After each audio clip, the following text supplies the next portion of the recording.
We're here at Cardcon in Farnborough, and today we're going to be doing something a little bit different. You know this channel usually for Yu-Gi-Oh! And sports, but for the first time at a card show, we're going to be picking up some Pokémon. Let's bring you along and see what we can find.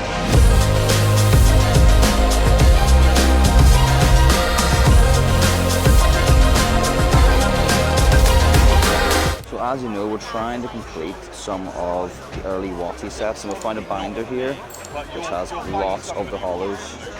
So I'm trying to sort of find a balance between pricing of some of the, I guess, binder condition ones and sort of avoiding the ones that people might buy for grading, because you can essentially get the same card that looks just as clean at the front of a binder for maybe a lot cheaper than some of the more expensive copies. So far we found this Lapras, only £7, and this Hitmonchan, also only £7. We're going to try and find a few more so that we can maybe build a bit more of a bulk deal, but the condition isn't too bad, especially for the binder copy that we're looking for. But if we can get a few more sort of in and around that price range, because they can say some of these cards can be double the price depending on conditions. So trying to comp this Moltres, because as long as I'm happy with it and it's lower than a lot of the higher end pricing, this might be a bit of a learning curve. I might end up buying some things which are overpriced or underpriced, but hopefully it all balances itself out. I'll have to ask my mate who's a bit more of a Pokemon expert, maybe after I've bought some of the stuff, get a good deal. Yeah, man, would you do 55 on those? You let me have a look. You can have a wee look, yeah. Works out about 80%. I'll do 60. Yeah, that's fine. Perfect. Appreciate it. Thank you very much. Found some more WotC binders. Picked out a few cards here that I think might be have a nice balance for condition versus price, so we'll have to see. Nice Gyarados on the top there. Let's see what deal we can get out of those. That's cool. I'll do all of them. 60. Yep. Yeah. Appreciate it. Found another binder with loads more WotC stuff, so building a new pile. Every time we go to a new vendor, we're literally building a new pile of stuff, so hopefully the fact that we're buying so much in bulk means we can get better deals. Trying to look up the price of this Dragonite. Might add it to the deal. It's quite a more expensive one compared to the other cards I picked up, so hopefully it can help me get a bit of a discount. Hey, mate, those ones there, they come to 133. Would you do 110? That was my second offer. I could do 120. Normally do about between 5 and 10% at the moment. Do 115, just meet in the middle? Is that all right? Cool. Thank you very much. Yeah, so we just picked up pretty much a lot more of those WotC cards. We've been to 3 tables so far already building up the binders, so I think it's actually getting to a really good place, and I don't think I've actually spent that much, because I was looking at the pricing and I think in general we've maybe got like 75-80% of comps, but to be honest, some of the ones have maybe a binder full of all of the same Pokemon, and then there's obviously different prices. They can range from like £8 to £20, but if I can find one of the lower price ones that actually maybe has a much better condition than the rest of them in that price range, that's the ones I'm looking for. Those little gems that you're not going to grade, but as long as the front's relatively clean to look at, I'm happy with that.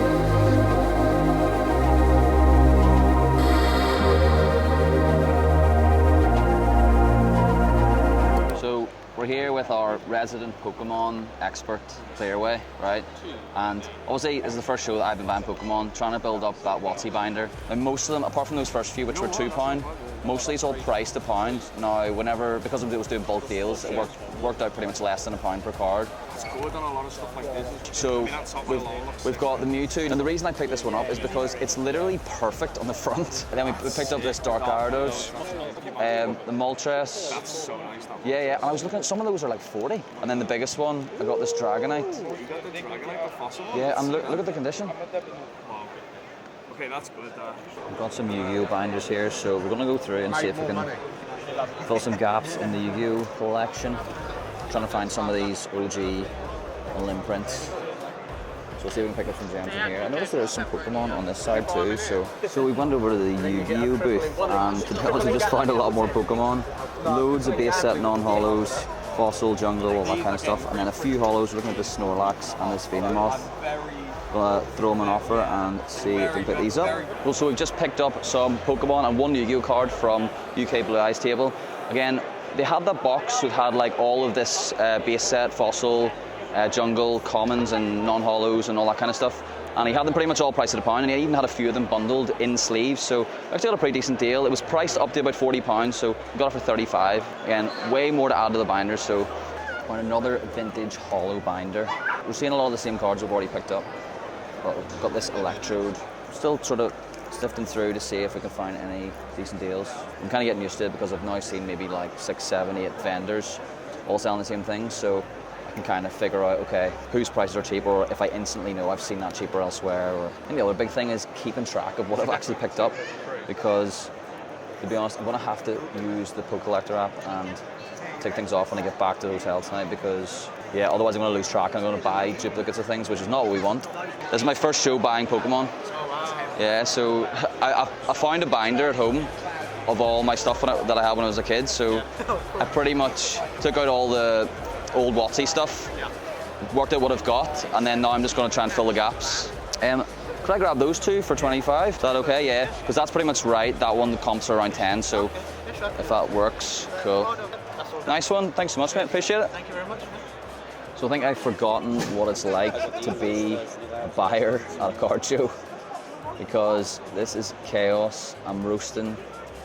I feel like whenever I'm vending more, it's at least you get to relax, and sometimes you get to eat. I know whenever the vendor tables are busy and everything, it's like, it's fine, but yeah, we've had to take a bit of a break here, but we picked up some more Pokemon stuff there. It's definitely overwhelming.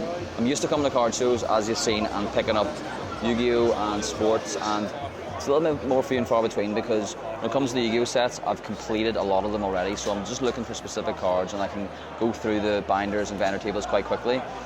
Same with the sports stuff, because I have a limited PC, I know exactly what I'm looking for. I can scan the showcase and kind of see if they've got what I need, or if they've got something that might be interesting to me, and if not, I can move on.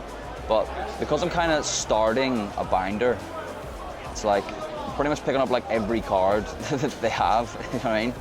And it's getting to the point now where I picked up so much. I'm really, really pleased with what we've got. We haven't even spent £300 yet, and I feel like we've made a massive dent, especially in the holos. So yeah, gonna keep looking around. Because it seems to be quite a Pokemon heavy show, it's probably gonna be the case that we'll just keep buying Pokemon, even though I'm trying to avoid it.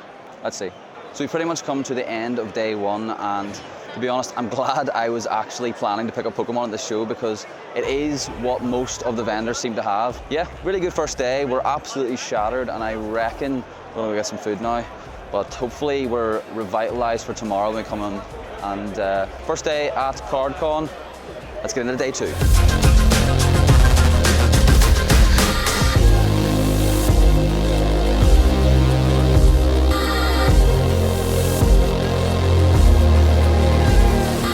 So if you haven't been to Cardcon before, this is my first one, and it's in Farnborough. It's at the International Exhibition Centre at the airport, so it's like a massive air hangar. One thing I can say about this show is it feels very American. You know, you see lots of videos of people at the National and shows like that, and it really does feel like that, especially with a lot of the way the vendors are set up, a lot of the sponsors, got big booths, lots to offer, lots to advertise. So it's definitely one of those shows that kind of gives you that full experience, and I do appreciate that aspect of it. It does have a lot of space, which is helpful because, as I say, so many people came to this show. And in terms of our goals for this show, we are doing really, really well. We went through all of our cards last night. We've picked up, I think, 80% of the base set series, Wizards of the Coast Pokemon, which is just crazy. We are trying to collect base set, Fossil, Jungle, and Team Rocket. We've picked up so many cards already. I think I counted, and we're over 150 cards that we've bought at the show from those sets. Obviously, some of the big ones we still need to acquire, so we've got the likes of Charizard, Blastoise, and Venusaur from base set. But maybe we could find a good deal on one of those or multiple of those this weekend. It is around 11 AM at the moment, so we do have a few hours before we head back up the road. So let's see what we can find. But yeah, definitely feeling a lot calmer around the show today. Honestly, if you come to a card show, especially if it's a big one and it's really, really busy, please understand that you're not the only person who can feel overwhelmed. Even whenever we're doing this, you know, adding up all the things like you're trying to price cards, you're trying to buy cards, you're trying to film, and all these things at the same time. But we're feeling good today, so let's go. Let's see what we can do. We're trying to do some deals with Toby. We've got this Pinsir, we've got Articuno, Hollow, and then we found a Venusaur. A pretty decent price, so we'll have a look and see what else he's got, just in case we can sweeten the deal. We're going to add this Haunter. Do 90 on those, it's 105. Yeah, I'll Do that. Legend. Thank you very much. So if you didn't know, for collecting the early Pokemon sets, or really any Pokemon set, you can actually use a website called Pokecollector, and it allows you to basically tick off everything you've got. You've got an account, so you can always go back and check to see which cards you need. So you don't make the mistake like me yesterday where you end up buying a load of duplicates. So I was able to go through those, and fortunately Collectors Nirvana, who's just behind us, has a box basically full of commons, uncommons, all those non-hollows. So we basically be able to build a big stack, and we did buy a couple of hollows from him as well. So we got the Clefairy and we got the hollow Rainbow Energy. So we made a big dent in the remaining cards that we need for the base set binder, thanks to them. So we did a nice deal on it. We found a Charizard for a relatively decent price. It's $150. I'm thinking if we can maybe bundle a few things, we could maybe get something decent for it. There's a few scratches and stuff on it. I mean, it's obviously not going to be unbelievable condition considering the price of them, but it is a Charizard hollow. I mean, just got deep pockets, haven't you? just a load of hollows there. Would you do 220 on all of those? I can't ship that much down. No, definitely 289. What could you do? Yeah, sweet enough. Can I chuck you some stuff in? I don't mind coming up a little bit if maybe we can chuck in some of the commons that I might need. Yeah. 250 and some of these. Yeah. Sounds good, mate. Sounds good. I'll leave them with you. Yeah, and then I'll have a wee look and I'll show you what to pick up. Obviously non-hollow rares like. Yeah, don't worry. I'm just looking at these. Yeah, some nice ones in there actually. So I might need some of these as well, so I'll just have a. Tell you what. So those two are 6 and that one's 10. Yeah. So chuck those ones in. Those 4 are 6. Let's say 20. So 5 are each. Yeah. 270 for everything. Top man. Work. Love it. Back Yeah. No, appreciate it. Thanks so All right, much. buddy. Cheers, Love it. mate. So we've just done our biggest deal of the day. As you know, we're picking up all the base set series Pokemon stuff, and we found a vendor. He was called Inferno, and he had literally every hollow that we needed left in the collection, including the base set Charizard. And we got it all for a really good price. We got all of this for $270. You can see all of this stuff, Alakazam, Hitmonlee, so many hollows. Did such a nice deal for us. Finishing off with the Charizard. I honestly didn't think I was going to pick up a Charizard today, but we also picked up a Venusaur earlier on from Toby, so literally we just need the Blastoise, and I think we're pretty much done. So yeah, we're literally done, I think. We've been at the show for a good few hours now. We probably want to leave early-ish because we do have to get up the road. It's about a 4 or 5 hour drive back up to Liverpool before we get a flight home tomorrow. But I've honestly not seen enough Yu-Gi-Oh here. I've picked up one Yu-Gi-Oh card the whole time, but I have just spotted one of the Sunday vendors is Yu-Gi-Tuber, so I'm gonna go over it and see if there's a few things we can pick up. I don't know if we've got the budget for this after our last deal, but yeah, definitely going to say hello, and maybe there's a few bits we can pick up if we can add to the Yu-Gi-Oh binder as well. But honestly, Cardcon's been such good fun. If you don't want to be overly overwhelmed, I would definitely advise coming on the Sunday because this is super chill, super calm. There's plenty of space on the vendor tables. If you're a vendor, you're maybe not as happy, but then again, at least you can focus on chatting to the people who want to buy a bit more and figuring out exactly what they want, and you're not kind of just got all the window shoppers crowding the space. So yeah, definitely would recommend it. I definitely plan to come back next year. Might be tempted to vendor. Could be vending on like a Saturday and then shop on a Sunday kind of thing. I think that's probably the best play. Give me a price on those. Some of them are on price, so you can let me know. Let's have a look. I don't know what that goes for, but to make it easy, 30. 30 works. That work? Yeah, sounds good. It'll save me going through eBay. Yeah, no, it's fine, mate. No, appreciate it. Unreal. Good to see you. Yeah, you too, man. Pleasure I'll see you as down at Emerald in a few months. Dublin card show, Ireland card show, and that core card show if I get down to it. Yeah. You know, and I was like, just have a look and see if it's busy, and then if Yeah. it is, I'll just pop down and give you a shout. Yeah, cool. Yeah. Cool, nice one, man. Safe trip, man. Cheers. That's a wrap for Cardcon 3. If you enjoyed the video, please make sure to like and subscribe, and we'll see you in the next one. Thanks for looking.